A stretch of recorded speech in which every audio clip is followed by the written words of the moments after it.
Welcome into the Hot Read podcast live on a Tuesday, October the 22nd. I am your host, JT Ruhnke, writer and here at Broadway Sports Media. You can follow me on Twitter at JT_Ruhnke. And once again, I am joined by my lovely co-host, Stoney Keeley, editor-in-chief of the So Bros Network, 1/3 of football and other F words, and co-writer over at stackingtheinbox.com. Stoney, another week, another Titans loss. This one a lot more embarrassing than the other ones, which I don't know. I wrote this week early on that in week 3, I said the Titans were seemingly at rock bottom. Well, the Titans found themselves a drill and continue to dig into that bottom rock there and keep finding ways to dig deeper into what is now basically a lost 2024 season. Stoney, how are you doing? Doing pretty good. I'm going to be on my best behavior, JT. My wife told me I can't call anybody stupid today, so I'm going to do my best not to. Hey, and that's what we're here for, Good advice from the wife, I would say, for sure. And listen, I'm ready to talk draft. Can we start talking draft around these parts? Okay. No, okay.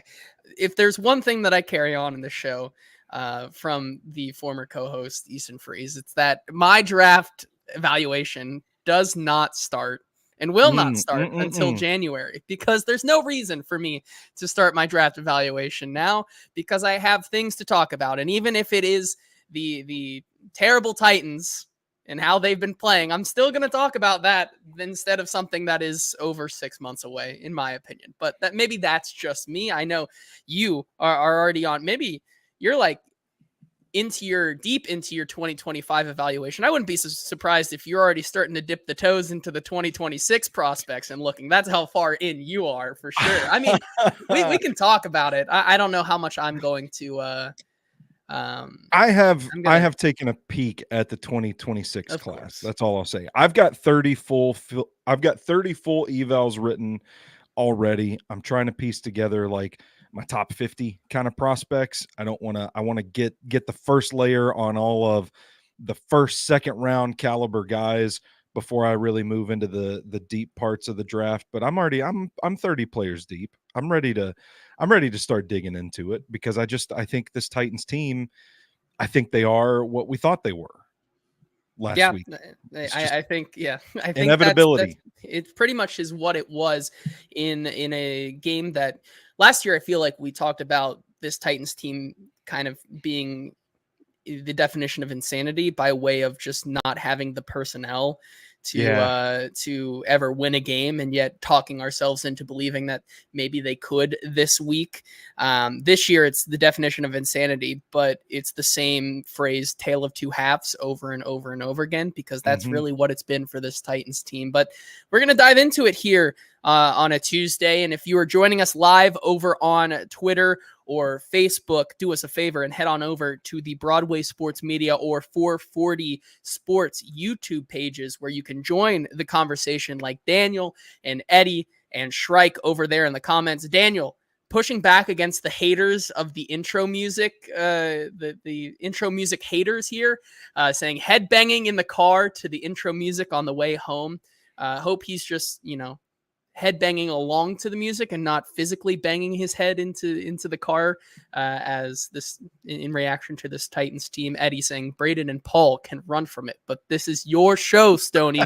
Let's do some draft talk, and maybe we'll end the show with some draft talk just for you.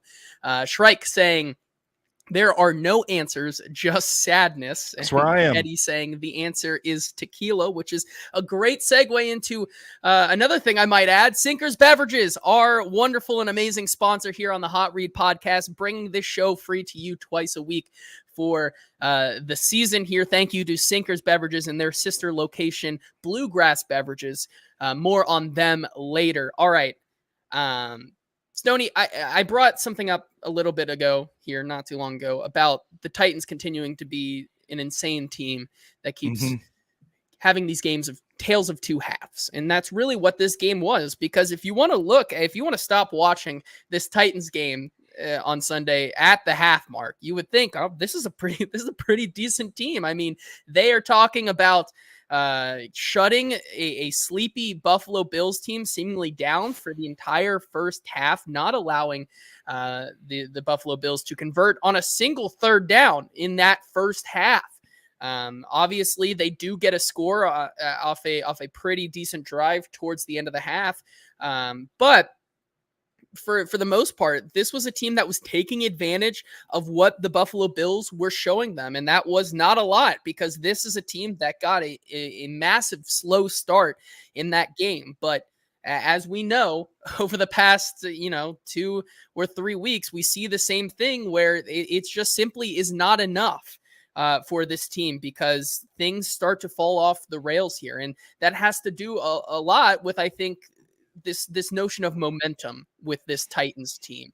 I don't know about you, but there's a lot of people who were telling me this weekend at the half, and specifically a certain point of this game that I think we'll get into here in a second, about a huge momentum shift where it was going the Titans' way, and then all of a sudden it was the Bills for the rest of the game, and the Titans looked lifeless. And a lot of people were telling me momentum does not exist. This is not a thing. That is crazy talk to me, because I think momentum absolutely exists in the realm of sports, and specifically in the game of football. And it's something that definitely switched to the side of the Buffalo Bills at a specific point. And I think it comes in the beginning of the second half when Brian Callahan goes for that fourth down call. And I think a lot of people thought that it was a pretty crazy call this week. But when you look at the analytics and kind of see where that kind of turning point was for the Buffalo Bills, it wasn't really that crazy of an idea for Brian Callahan to go for it there. This comes from Ben Baldwin's fourth down decision bot. And when it looked at that exact play where the Titans were up 3 at 4th and 2, 56 yards from the opponent's end zone, you look at the decision making here, and it says the win percentage when you go for it was at 40%, and when you punt, it goes down to 37%. That success rate for them was 52%. And obviously, if they would fail, their win percentage goes down to 30. But if they succeed, that increases even better to almost a 50% chance to win the game there. And so I kind of got a lot of backlash for thinking that it was not a bad decision for the Titans to go for it there, especially considering how well they had played at the beginning of this game. Tennessee stopping Buffalo at every single opportunity for them to get off the field. They were doing that very well. If you get this fourth down call to work, you're able to kind of prolong this drive and maybe stifle this Buffalo team even more and let Josh Allen sit on the bench, unable to kind of come out of half and kind of flip the script. But if you do not make it, there's still reason to believe that your defense can keep up this momentum that they've been forcing onto Josh Allen the entire game. Obviously, it backfires in the face of Brian Callahan, and he's getting a lot of backlash because it did not work. But I think when you look at it, if they were able to get that fourth down call, I think you would have seen the Titans be able to keep the pressure on this Buffalo Bills team. Yeah, and I think Brian Callahan talking about the decision to go for it, I think he said the reasoning behind the decision made sense. You go for it. The analytics models suggest that you go for it. He said that Buffalo came out in a nickel defense. So you're thinking, wow, if this thing's blocked up, it's a lighter box, we can pick up this short yardage first down running the ball. And what happens is something that I'm going to sound like a broken record in today's episode: player execution. Peter Skoronski's blown up on the play. They shoot the gap. They stop the run. They don't convert. And from there, I think you do see like an issue with this team. The later into the game it gets and the more the opponent tends to pile on, there's just not a lot of like leadership on the field, stepping up, kind of getting guys rattled, getting guys in the moment. And it just kind of feels like this is a listless football team. So I don't have necessarily an issue with Brian Callahan electing to go for it. I think he explained in great detail why they called the play that they called, because that's the next layer of this, was people coming out and saying, well, I don't mind him going for it, but to call the same play two plays in a row and get blocked is just, that's crazy. That's the issue I have. But they were blocked differently, the third and short and then the fourth and short. And again, you come back to, if Peter Skoronski makes a block, they probably convert that first down. And it's we're not even talking about this at all. The issue I have with the fourth down decisions to go for it earlier in the game, they opt to kick a field goal instead of going for it. And in that situation, I'm thinking, man, you're a 1-4 football team. You've been aggressive all season long. You're down in the red zone, defense playing well. Why not just go for it and try to just extend the drive at the very least, convert the first down, get in the end zone, go up 7-0 instead of 3-0, and set a more pressing tone for this game. That's actually what I questioned more from Brian Callahan when we're talking about the fourth down decisions. But I think that he's absolutely right to go for it in that situation. You laid out a great argument for it, JT. It just comes down to player execution, which is just such a problem on this team right now, and something that we've talked about for weeks, and I just don't see it getting much better. Yeah, and I think Shrike also agrees there. I mean, he does have a point when you bring up analytics. Be damned, sometimes you have to be just a football coach. I think that's fair. He says if you aren't willing to go for it on 4th and 3 from the 7, you shouldn't be going on your own 40 when your defense is dominant. And I think that, once again, comes back to that point of momentum and execution, where you see once the Buffalo Bills are able to get onto the field here in that second half, it almost feels like the Titans just are unable to execute for the rest of that game. I mean, it was a night and day look from this Titans defense, specifically in terms of execution.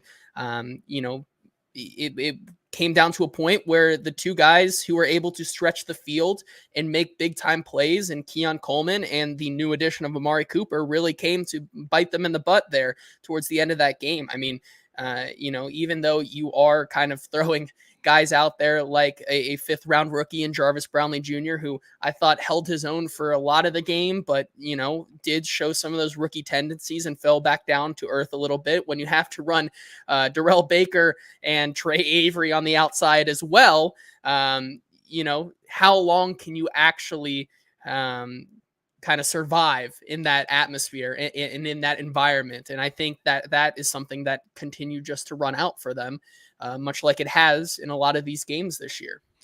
Yeah, listen, JT, I don't want to go as far as to suggest, just to make my opinion on the matter clear, so that I got to be honest with our viewers. I'm not a Keon Coleman guy at all. Me neither. The big Keon Coleman play was Jarvis Brownlee. Well, I don't want to accuse Jarvis Brownlee. I don't know who, but somebody was mixed up on the coverage there, because you had two players in the same zone on the same man, and nobody on Keon Coleman, a bust in coverage, and he's wide open for the play. So the issue is when you get into those spots as a defense where you're making guys like Keon Coleman look good, look very like Randy good. Moss out there. Giving him his best game to date. I mean, you look at what he's done over his first how many games? 5 games this season. I mean, he had no game before coming into Sunday with more than 51 yards on the season, and then explodes for 4 receptions on 7 targets for 125 yards and a per catch of 31.3. I mean, yeah, it's just like you said, miscommunication, and when you get down to it, executing when you're expecting a guy like Darrell Baker and Trey Avery and all these guys to go out there and try to hold their own for 60 minutes, you're probably not going to get the results that you want. Well, and it's a situation, something we've said before on this show as well, where like 4 out of 5 things can go right, but that 5th thing is just an absolute catastrophe. It feels like that in the second half of Titans games, and they're just not deep enough. They're not good enough to overcome that when those things happen. It's constant pressure on the quarterback, receivers dropping balls, busts in coverage, that sort of thing. That maybe when you're dealing with one of these issues at a time, you can compensate it in other facets of the game. But when it's all happening at the same time, the talent's not there to overcome it. You still have a rookie head coach that's trying to figure this thing out. It's the ingredients are not there for this team to kind of rise from the ashes, so to speak. And I hate to be all doom and gloom about this team, but you just have to have a realistic state of mind when you're looking at this roster right now. I will also mention, before I forget, JT, I don't have Easton's tweet handy, but he passed along something to us in the group chat where Buffalo switched to primarily zone defense from the first half to primarily man defense in the second half. And I think that completely stifled the Titans offense. I think it's one of the contributing factors to it, because you play the zone because you force the quarterback to kind of go through his reads and figure out what the defense is doing, who's covering where, find the open man. Probably a really good game plan against a Will Levis, who we've seen struggle with that likes to cling to his first read and isn't really going to worry about finding the open man. You can confuse a quarterback really easily playing that way. But Mason Rudolph, that's one thing that I think he was better at, was kind of going through the progressions from an operational standpoint. The offense was on time and a little more rhythm. He even got the unit up to clock, to spike the ball.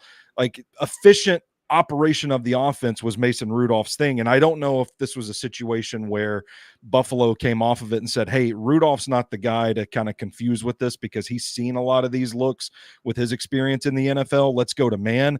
But it made a lot of sense when I watched the All-22 tape back and I saw the second half. Mason Rudolph overthrows, sailing balls, kind of off placement, because Buffalo was forcing a lot tighter windows in man coverage. So a lot of things just compounding on top of the Titans in the second half of this game. Yeah, I definitely agree. And I think that's a conversation we can get into specifically about the quarterback play here in a second. But I think you do bring up an interesting point, that is being realistic about what this season now is at 1-5 and most likely 1-6. Not to get too ahead of myself, but the Titans do have a road trip to the Detroit Lions this upcoming week, where even if they will be without Jamison Williams, I don't know how much that really impacts the whole everything in the grand scheme of things. But it's important to be realistic about what this team is this season. And I think really, if you're going to watch the Titans going forward for the last 11 games that they do have to play, I think the big point is that there are some questions that I think we can answer in this season still. And these are the things that I think you should really be watching. And the first one, I think, is the development of 4 out of 5 spots on the offensive line, yes, which I think are continuing to more or less trend in the right direction. I do think that it is still a group that is not where it needs to be, but I think they're trending in a direction to where you can see towards the end of the season, when maybe we get to week, I would say 13 or 14, you could see this kind of 4/5 of the line really round out into a group that you can feel good about going into next season with. However, I do think that the right tackle spot is something that if there's a question about it, it's not going to get answered this year, and that's for sure. And I think it starts with the Titans themselves not really caring or wanting to answer it. And that starts with the decision this past weekend to have Leroy Watson inactive, start Jalen Duncan, and have Nicholas Petit-Frere be the backup. And I think this was one of the most surprising and confusing things still, even after we got the answer that it was simply Jalen Duncan's turn to give it a shot. The fact that whether it's a money thing or something with how player elevation and whatnot in being inactive works, having maybe given Jalen Duncan the start, but still having NPF be the backup this past week and not having Leroy Watson there at all continues to boggle my mind, because when you look at it, Jalen Duncan ends up only being able to play a series and a half or so before it is the Nicholas Petit-Frere show. And I believe I put out a clip earlier this week that from that game that kind of confirmed our prior notions that Nicholas Petit-Frere still just simply does not have it. He lacks anchor. He lacks power. He is getting absolutely manhandled and bullied out there on seemingly every rep. And even if it was a stopgap, it's not anything better than what I think Leroy Watson could have had. And so I think my biggest question on that one, and that I posed to you, Stoney, is that Leroy Watson is a guy that Bill Callahan, Brian Callahan, this entire staff has kind of touted over the past couple of weeks that he may be the most versatile offensive lineman we have in our room. And to not have him active on Sunday when you are maybe not preparing for the worst case scenario, but when the worst case scenario hits, not having him active feels like it is an almost unacceptable decision in terms of coaching and player personnel. Yeah. And I've been a huge defender of Brian Callahan, especially this week, ticking people off, I guess, by saying he doesn't sound like he's in over his head. But this is one thing that I can't really come to terms with, because I watch Leroy Watson. You can go to stackingtheinbox.com. There's a 20-minute film study where I break down his game against the Colts and how it was pretty easily the most stable the right tackle position has looked all season long. It's the first time since 2021 the offensive line didn't allow a sack in that game. I thought his footwork was better. I thought he added an element of power that Nicholas Petit-Frere didn't necessarily play with. And I think he added an element of feel, just the natural understanding of playing the position that Jalen Duncan hasn't quite developed yet. And I thought he was not just okay, but I thought he was good enough to have earned the starting job, at least for the foreseeable future, until he proves that he doesn't deserve it. I mean, that was my evaluation of the guy. And the way they've treated Leroy Watson has me looking in the mirror like, holy shit, Stoney, what did you miss about this guy? Because it just seems like such an egregious mistake to not even have him dressed and at the ready in case the Jalen Duncan experience goes wrong, which, listen, I'm a longtime Jalen Duncan defender as well. The Jalen Duncan experience at this point in his career is probably going to go wrong. You should have a backup plan for that. And their backup plan was NPF, who we've seen time and time again just get put on skates. I mean, just literally guys just run down the middle of him, drive him back into the quarterback. And it's really unacceptable right tackle play. And instead of just kind of sticking with the hot hand, they made this decision and it bit them in the ass yet again. And I don't know much about Isaiah Prince, who they've signed to the practice squad, apparently, if he's going to get a shot. Brian Callahan would apparently just as soon come wipe my ass in my own house for me than start John Ojukwu and give him a shot at the right tackle spot. So I don't know. I think that it's incredibly fair to criticize and question what the plan is at right tackle, because it's not working. And then when you finally do get something that at least allows the offense to function without shitting the bed, you move away from it. I don't get it, JT. It's one thing I can't understand.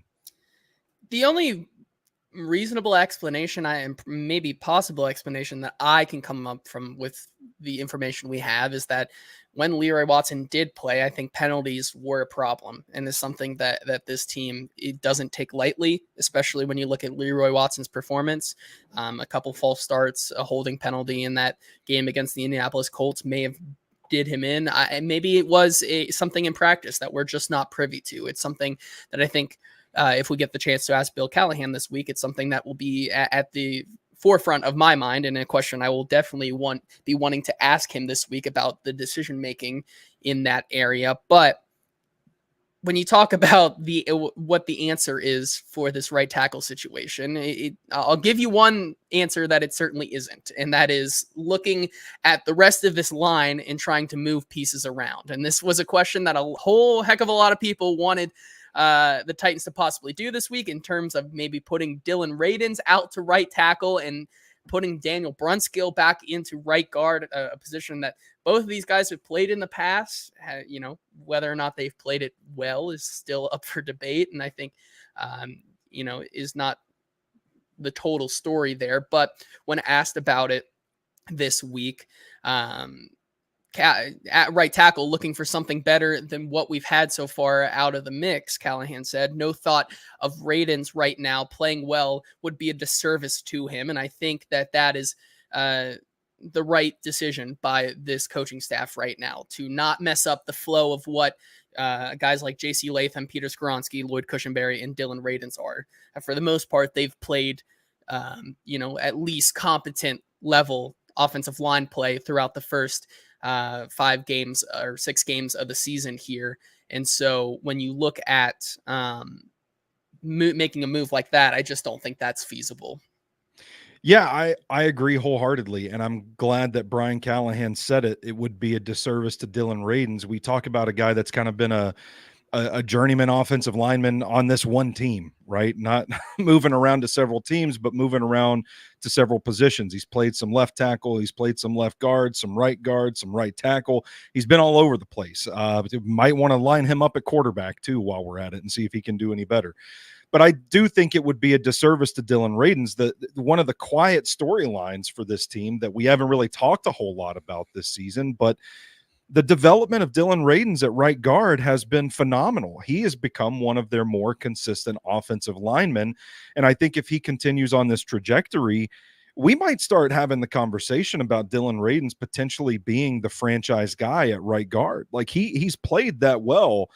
And to take that away from him when he's finally settled into a spot on this offensive line, he's playing well. The way they pull the guards, like they need the athletic guys that understand the assignment right there. And Radens has really developed and blossomed into that role. So I don't want to change that up. Right now, you've got 4 out of the 5 positions that look pretty well locked down, at least for the foreseeable future. And they're looking pretty good from left tackle to right guard. It's just that right tackle has been so disastrously bad at this point. I'm okay with putting Daniel Brunskill out at right tackle. I've been joking about him being like the team's second best offensive lineman all season, all year long anyway. When they put him out there, they line him up at tight end. I mean, shit, give him some run at right tackle and see what he can do. It's got to be better than what they have right now. Well, I mean, that is one option, but it certainly doesn't seem like the Titans may agree with that, because they were actively looking outside of the organization today to find answers at the right tackle. First, starting earlier today, Aaron Wilson reported that the Titans were working out offensive linemen. I still can't. I still don't know exactly how to pronounce his name. Yadni Kajeste, I think is how you say it. I've been calling that man Rodney ever since he was drafted, so I ain't the one to ask. Yadni Kajeste or Kajust, I think. Either one of those. But it looks like they went in a different direction when the Titans signed tackle Isaiah Prince to the practice squad. Prince was a 2019 6th-round pick for the Miami Dolphins. He has 6 career starts, 4 of them coming in the postseason, and he's played for Miami, Cincinnati, and most recently Atlanta in 2023. And when I saw that he had 4 postseason or playoff starts in his career, I went back and remembered that, oh yeah, he was the Cincinnati Bengals starting right tackle for their playoff run when La'el Collins got hurt. And so I went back and looked at his numbers when he was the starting right tackle for them during that season, and oh boy, I don't know if this is a Callahan connection, but when you look at the numbers, they're not very good, and I won't go through all of them here, but I do want to point a couple of certain numbers here, and this is from PFF, so we'll go through some of their grades, and I know that this isn't everything, but they are still something. When you look at what he was able to do in the playoffs, when you look at his offensive grades, his run blocking, and his pass blocking, Isaiah Prince only has 1 grade above 80, and it came, of course, against the Tennessee Titans in that game where he put up a 81.6 pass blocking grade performance, the best out of any And then you go and you look. Let's look at some of the not so good ones. We'll go. Actually, let's just go through the pass blocking grades, shall we? So in their wild card round against the Las Vegas Raiders, he put up a 31.7 pass blocking grade in 62 offensive snaps. Against the Titans, he comes back and bounces back. Of course, 81.6 pass blocking grade. Against the Kansas City Chiefs in 69 offensive snaps, he has a 50.5 pass blocking grade, and then in this is the cherry on top, I think. But in 61 offensive snap against the Los Angeles Rams, Isaiah Prince puts up a 2.4 pass blocking grade. That's a typo, right? That's got to be a typo. I don't know. Is that good? Is it like golf? The lower the score, the better? I don't know. But he got that 2.4 for having a pulse. Yeah, I mean, when you look at what his stats were in that game against the Rams in the Super Bowl here, 1 quarterback hit, 6 quarterback hurries, and 7 pressures allowed in the Super Bowl. Maybe Isaiah Prince is the main reason why the Cincinnati Bengals did not win that game when you think about it. And now he comes to the Titans practice squad and is supposedly the next guy to get a chance to prove that he is the 2024 Tennessee Titans answer at right tackle. After I put those numbers out there, Stoney, how do you feel about the acquisition of Isaiah Prince? I'm kind of with TJ in the chat. We got to change the subject because I'm about to vomit right on my microphone. I'm gonna be sick. I mean, it just I don't. I sit here and I preach. There's no answers right now. They need to get to another player acquisition cycle as quickly as they can.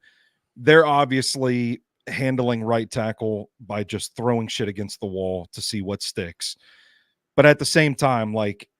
I wouldn't be so frustrated if Leroy Watson didn't play the way that he did against the Colts last week. Like, why not just stick it out? Because you've at least got a little bit of consistency there. I don't get it, JT. Yeah, well, before you start vomiting all over your microphone, we'll move on here. But before we do that, let's get to some of the comments here in the comment section. And friendly reminder, if you want to join the conversation, if you're watching over on Twitter or Facebook, head on over to the Broadway Sports Media or 440 Sports YouTube channel where you can join the chat here. Eddie starting us off and saying, need Vandy to win Saturday, so I'm too hungover to even wake up and watch Titans. I think that's a fair strategy. Shrike believing that the Vandy could beat, I want to say is what he means, the fourth quarter Titans. I don't know. Maybe that is up for debate, but certainly there is a case there. John Kemper and Kyle in the comments here saying former Titans are having a year this season. And Kyle saying at least Mariota looked good on Sunday, which I think is a great reminder to only worry about what you can control. And at the same time, you really can't control the Titan season. So why worry about Marcus Mariota and what Derrick Henry's doing? I mean, yeah, no, and there's no point in crying over that, in my opinion. Kenneth saying we need those draft picks at the trade deadline so badly. Quarterback, pass rusher, right tackle, receiver will quickly be a need soon. I think we'll get into some more trade talks later on in the show here. John Kemper brings up a kind of disagreeing with you, Stoney, which I might give you the floor here when he says Callahan is so in over his head. It sucks to see when we had such a veteran presence at head coach. And then another comment that I think we can kind of fill in here. Kyle also saying Callahan will get fired probably middle of next season, which I think is an absolutely ridiculous take. No, JT, I've been dealing with this for the last 24 hours because I put out a tweet saying I don't understand how anybody can listen to Brian Callahan talk about what's wrong with this team, transparently, clearly explain his decision-making process in a way that makes sense. Like I was talking about with the decision to go for it on fourth down there, where you're going up against the nickel defense, lighter box, you think you can run the ball, pick up the first down. I don't understand how people can look at that. And he's telling you point blank, we've got a problem at right tackle. We're just trying guys out there and think that he's in over his head. because it, to me, sounds like a guy that knows exactly what's wrong with this team. I think it sounds like a guy that knows what's wrong with this team probably can't be fixed until they can get to another player acquisition cycle. But it's a guy that if you watch the tape, you can see the scheme working. The offense is getting guys open, and pass protection's not holding up. Calvin Ridley's not catching the ball. Mason Rudolph's throwing 5 yards behind the target, that sort of deal. There are little things that when he says we're close, you can watch the tape. And I know as frustrating and as maddening as it is for Titans fans to hear that in a press conference when your team is 1-5, you can see it on the tape. We are close. And I take him at his word for that. I don't believe him to be in over his head at all. I think it's just a matter of surviving this season. And I think that my advice to Titans fans that are impacted emotionally by the outcome of these games would be to pick up another hobby for your Sundays. Like go learn how to garden, go to the flea market, do some shopping, go to a coffee shop and read a book on your Sunday, because it's not going to get better until they can get to another player acquisition cycle. That's where I'm at right now. I don't think this is on Brian Callahan. I don't. I think this is on 3 straight shitty draft classes with no players that can step up into a satisfactory role. I mean, they've had to start from scratch. Look at all the new starters on this defense. Look at the new starters they have in key positions on offense. I think the strategy for this regime was let's just acquire talent. Like you need everything. Let's just get talent and we'll let the leaders emerge. You need leaders to start stepping up and giving this team a spark, but this is still something that's on the players to execute. So I don't know. I'm kind of out on the idea that Callahan's in over his head. I'm out on the people that are calling for his job. I think he's doing the best that he absolutely can. I even was critical on Sunday after the game and said, hey, you got to figure out a way to get the tight ends involved, use more 12 personnel, because that's what your team's built to do. But then once I watched the tape, I realized he's trying this stuff. He's doing it, and it's not getting executed properly. There were plays, JT, that they ran with all 3 of the tight ends on the field, with Nick Westbrook-Akine on the other side of the formation, their run-blocking wide receiver. Like they're doing the best that they can, and things just aren't being executed. And people are going to come at me and they're going to say, well, that's on the head coach that they're not executing. You can, what's the phrase? You can lead a horse to water, but you can't make it drink. That's where they're at right now. Yeah, I think that's a great explanation to why things just have not worked so far. And I think it's a good segue into a couple clips here, which it kind of speaks to what you've just said there in terms of this Titans team taking a while for them to click. And I think it starts with Brian Callahan kind of assessing where he's been over the past couple of years in his career and where his Titans are now, where things just aren't working right now, and that it takes time for these things to develop and finally click. And so here's what Brian Callahan had to say about starting slow. Earlier, when I was talking through it, you go through these types of seasons and starts of seasons, and year one. I mean, every year one I've been a part of has been hard.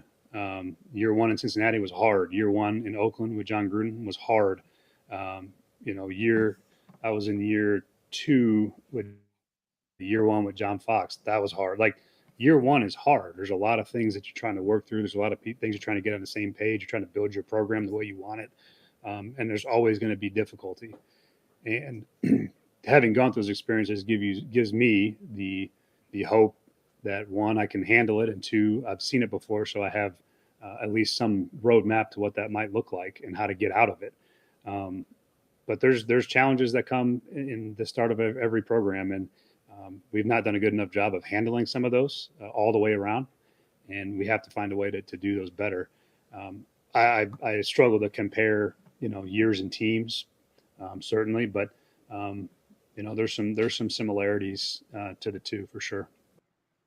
And I think that's a perfectly realistic answer about where the Titans are right now. You kind of go back to what we were talking about in May. I mean, I obviously the free agent acquisitions were a nice bump to think that this team could be frisky enough to make a playoff push or whatnot. But I think we've seen what we kind of thought this season would be, which was a building block into being a competitive team for 2025 and beyond. And it's something that I think Brian Callahan states there just blankly and plain for everyone to see and hear. That is, this is a team where it's in a transition phase and not all the pieces are going to be able to fix. The same pieces that we talk about being a problem every single week for this team are the ones we thought were going to be the problem before the season, with just no possibility of fixing them because there were more immediate needs. You fix the left tackle position.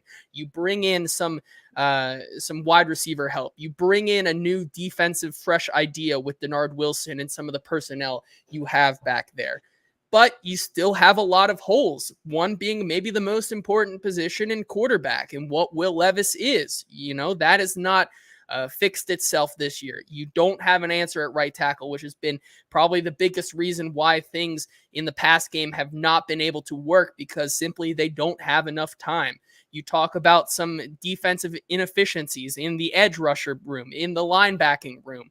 You have some bright spots in the cornerback room if they can simply stay healthy, which they haven't been able to. And we talked about before the season, if one or two of your top corners go down, they didn't have a lot of depth. And so I think that when you look at this team and you're trying to be angry about things not working, you kind of have to take a step back and realize this is what it was going to be all along.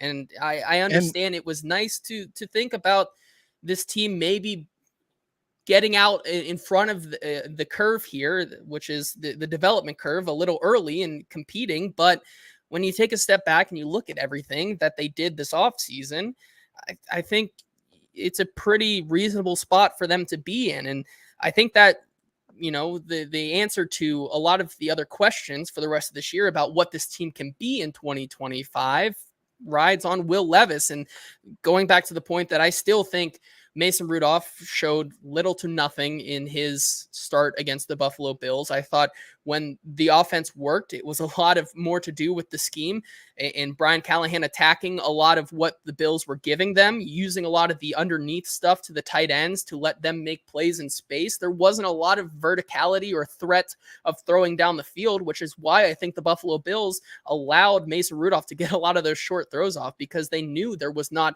a lot of plans in the game plan for the Titans to really throw it down the field. You look at what Mason Rudolph did on Sunday, 5.7 yards per attempt at the end of the day, which was clearly inflated by him trying to make those deep ball plays work. A lot of them were just completely inaccurate passes whatsoever. But when you look at the beginning of the game in that first half, Mason Rudolph has a 2.7 yards per attempt, which is not something that is conducive to success for a quarterback and is certainly not the answer. And so Brian Callahan was asked, with Will Levis and this whole injury, we're going to run out of time here, but we can save this for another day, about the whole injury conspiracy, which I think is absolutely ridiculous and stupid. And there's court jesters out on the radio talking about this being a whole, lying to every there are different answers for a different kind of person. And we're lying about everything. We got to put our tinfoil hats on and we got to say that Will Levis actually isn't injured. But when you look at what this season can be for 2025 and beyond, the really only other spot that you can think to fix or have a chance of fixing this year is the quarterback spot. And I think that's something that Brian Callahan recognizes when Will Levis comes back healthy. And here's what he had to say and Mason Rudolph. About what we were hoping to get out of the season was a really solid and concrete evaluation of Will as a starting quarterback. The injury process, we haven't played well enough anywhere around him. He certainly hasn't played up to what I think he's capable of playing. And so we're not in a great spot record-wise. And the injury doesn't help. And hopefully that the minute he's back healthy, the intent is for him to continue to play. And hopefully that's sooner rather than later, because I'd like to continue to have him playing football. But I'm not going to let him go out there if he's not where he needs to be to go perform. And so, again, hopefully in maybe this week, maybe next week, but sooner than later, he'll be back playing.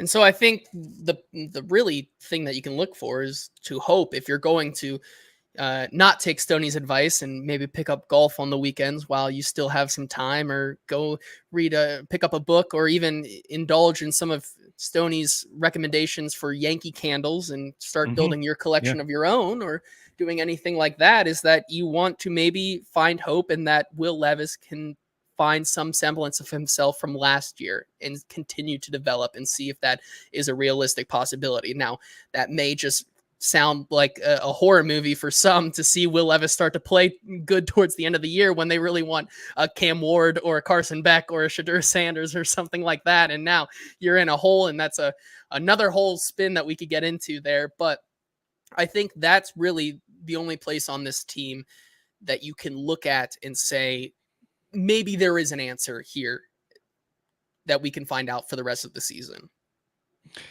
Yeah, and I feel like that is pretty plainly stated from Brian Callahan, that the goal is to get the evaluation on the quarterback. I mean, me personally, I've kind of shut the book on Will Levis. It would take a massive turnaround that would undo, at this point, years of similar mistakes being made on tape to get to that point. But I don't know. There's a lot recirculating this week, from quotes from Chad Brinker on the OTP, and quotes from different officials. The Brian Callahan press conference quote. The writing was there all along on the wall that this was going to be a process that I don't think they in the building were necessarily expecting to be a real Super Bowl contender in 2024, so to speak. I think for me, where things got turned around and the expectations were inflated was when I did see the team start making moves like acquiring L'Jarius Sneed, acquiring Calvin Ridley, and thinking, oh, wow, no, maybe they are pushing their chips to the middle of the table, and they think Will's going to be good, and then we're going to have this dark horse 2024 season. And it wasn't the case. And now we're kind of seeing the reality for what it is. And I think Will Levis is who he has been all along. And it's just a mistake-prone quarterback that just doesn't seem to have it sorted from the neck up. And for better or for worse, you ride it out for the season to see if he can eventually get things to start clicking. Maybe it buys you another year on the evaluation. Maybe you don't have to dip your toes into this quarterback class in the draft, and you can wait and all that stuff. That's the best case scenario. Well, depending on who you ask, it might not be your best case scenario. And the worst case scenario is that you bottom out, but your offensive linemen, who are probably going to be glued together for the foreseeable future, they get more experience. They grow into these blocking schemes.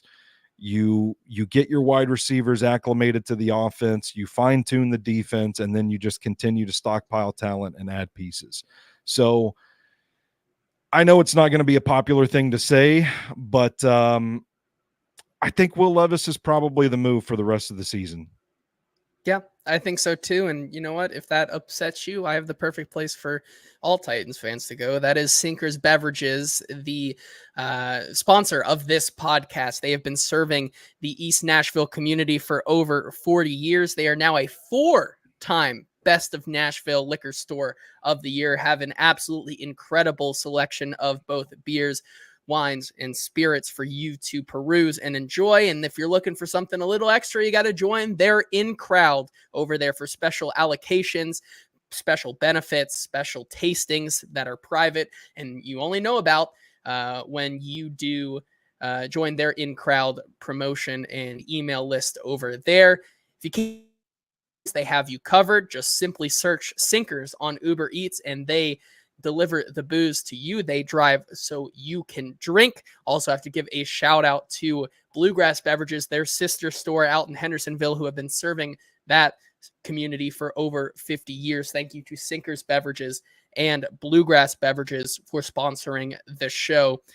All right, Stoney, with our last 6 minutes and change, I think we'll give the people what they want, and that is draft talk, talking trades, trade deadline things, and whatnot. Because I think Kenneth will go back to his point here where he says the Titans need the draft picks at the trade deadline so badly. Quarterback, pass rusher, tight end, right tackle, receiver will quickly be a need soon too. And I think someone here in the comments, Shrike, saying, why is Cam Ward and Carson Beck the first quarterback? Thoughts? Well, that's mostly because outside of maybe Shedeur, I think every quarterback in this class is straight dog. I don't think any of them are very good, nor would they be an answer for the Titans in 2025. But that's what I think here. Stoney, first of all, talking about the trade deadline, it certainly seems like we're kind of going towards the direction that there will be some pieces moving off of this team. And so the ones I would throw out to you that would be the biggest possible pieces, first of all, DeAndre Hopkins is probably the biggest one there. I would also probably throw out Quandre Diggs as a guy who they could potentially move. And then you get into some more that I think are maybe not as relevant, but I could still see happening. One, Harold Landry definitely could be a guy I could see on the move if someone wanted to take on that contract and help a team. You look at Jeffrey Simmons as another guy that could potentially be on the move. Out of those guys there, Stoney, who do you think would end up getting moved, and how much could you realistically see them get back? Man,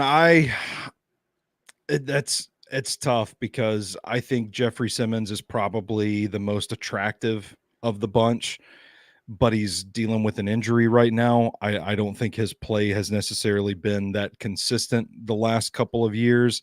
So I do kind of wonder what has happened to his stock. I think he's probably the one that you could get the most for. And I've seen some people optimistically speculate could probably get a second for him, which would be pretty awesome. I'm at the point now where I am fire sale everybody, whatever you can get for anybody, get the draft picks, because I think that's how you're going to rebuild this team. Harold Landry, I think, is another guy that you could get a mid-round pick for. I'm really surprised that, the phone hasn't picked up. Well, I guess I shouldn't say that because we don't know who's calling and who isn't, but Detroit loses Aiden Hutchinson. They could use a pass rusher. I know their models not necessarily give up all these picks to acquire free agents at the trade deadline, but I would expect Harold Landry to have some interest from a contender that feels like they need some depth in the pass rush stable. And then the obvious DeAndre Hopkins, which I think at this point in his career, I don't know. I think you're awfully optimistic if you think you can get a third for DeAndre Hopkins. I don't think that's going to be the case. But Quandre Diggs, you mentioned, I've seen some people mention Amani Hooker as well. But it's tough because he's the one guy out of all these that I'm like, he's really playing well for this team. I don't think enough people are talking about Amani Hooker. So, there are some pieces that I think at this point, when you look at where the season's at and what this team needs to get better, it's more players. So do what you can to acquire the capital to go get more players. And I feel like the window is kind of closing on some of these guys anyway. Yeah, I think I would agree with you for a lot of them.